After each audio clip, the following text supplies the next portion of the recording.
आश्रम महाराज, जिस आश्रम में भगवान श्री कृष्ण और सुदामा जी पढ़ा करते थे, प्रातःकालीन गुरु माता जी झाड़ू लगा रही थी। बात एक ऐसी चीज आ गई कि एक चोर था और उसके पास चोरी करने के अलावा कुछ नहीं था। वो दिन भर रात भर हमेशा चोरी ही किया करता था।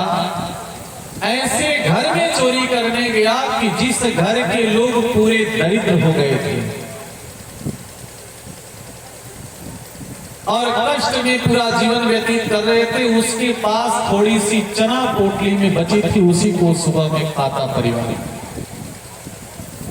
चोर ने देखा चारों ओर कहीं कुछ नहीं, तो उस पोटली को समझा कि कहीं इसमें सोने चांदी होंगे, तो इसी पोटली को मैं चुरा कर भाग चलूं। चोर ने चुरा लिया और चल दिया। जब प्रातःकालीन वेला हुई और वह दंपति उठे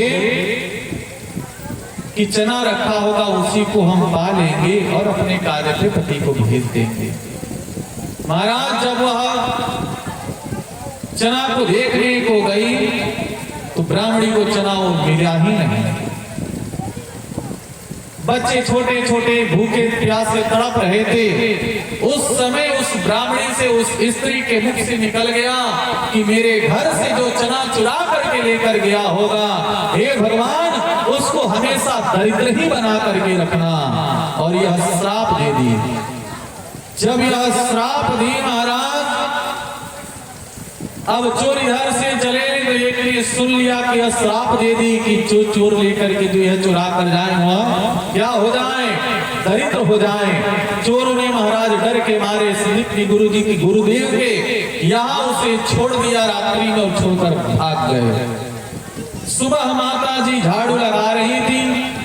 झाड़ू लगाते लगाते महाराज वह पोटली दिखाई पड़ी। जब वह पोटली खोली तो क्या उसमें था, चना था।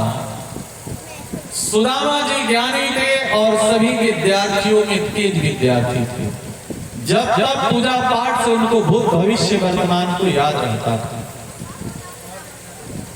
जब कृष्ण और सुदामा चले कहां पर, गुरुदेव ने कहा कि तुम लोग जाओ और जा करके स्वयं इस नगर से और इस जगह से अपने नगर भाव से और इस दुनिया से कुछ वस्त्र और कुछ भोजन बनाने के लिए अन्न इत्यादि लेकर के आए। और यह अन्न ऐसे लेकर के आए, कुछ लकड़ी लेकर के जंगल से आए जिससे हम भोजन बना सकें। भोजन बनाने के बाद आए तो माता जी ने कहा कि दोनों बच्चे जा रहे हैं, इन दोनों बच्चों को कुछ दे दिया जाए खाने के लिए। झाड़ू लगाते समय जो चना मिला था उसी चने को उठा करके दे दी और उन्होंने कहा कि लल्ला दोनों आपस में थोड़ा थोड़ा बांटकर खा लेंगे। सुदामा जी ने कहा माता जी ये मुझे दे दो, मैं लेकर के जाऊंगा। सुदामा जी ने अपने पास में उसे दबा लिया और चल दिए। सुदामा जी लेकर चले गए, लेकिन मन में विचार कर रहे हैं कि श्राप तो ऐसा मिला है कि जो इस चना को खा लेगा वो दरिद्र हो जाएगा, तो कहीं मेरा कृष्ण खा लेगा तो मेरा कृष्ण दरिद्र हो जाएगा। और जब मेरा परमात्मा दरिद्र हो जाएगा तो ये सारी दुनिया दरिद्र हो जाएगी, फिर इस जगत का रखवाला कौन होगा। सुदामा सोच सोच करके परेशान हो गए। प्रभु भी इस बात को समझ गए। प्रभु ऊपर चढ़ गए लकड़ी तोड़ने के लिए, सुदामा जी नीचे बैठे थे। सुदामा ने कहा कि मैं भले दरिद्र हो जाऊं, मुझे गरीबी मुझे मिल जाए, मुझे पसंद है, लेकिन मैं अपने कृष्ण को गरीब नहीं होने दूंगा, मैं अपने कान्हा को गरीब नहीं होने दूंगा। और सुदामा ने उस चने को लिया और धीरे धीरे पूरी चना को परिणाम क्या हुआ, सुदामा जी गरीब हो गए और भगवान श्री कृष्ण द्वारिकाधीश हो गए। जब समय आया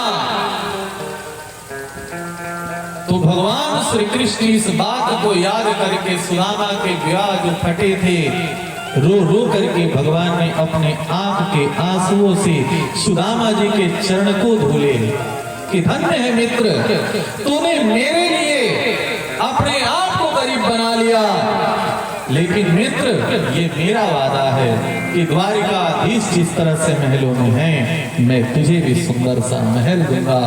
जिस तरह से द्वारिकाधीश के लिए द्वारिकापुरी बनी, उसी तरह से सुदामा के लिए सुदामापुरी बनी।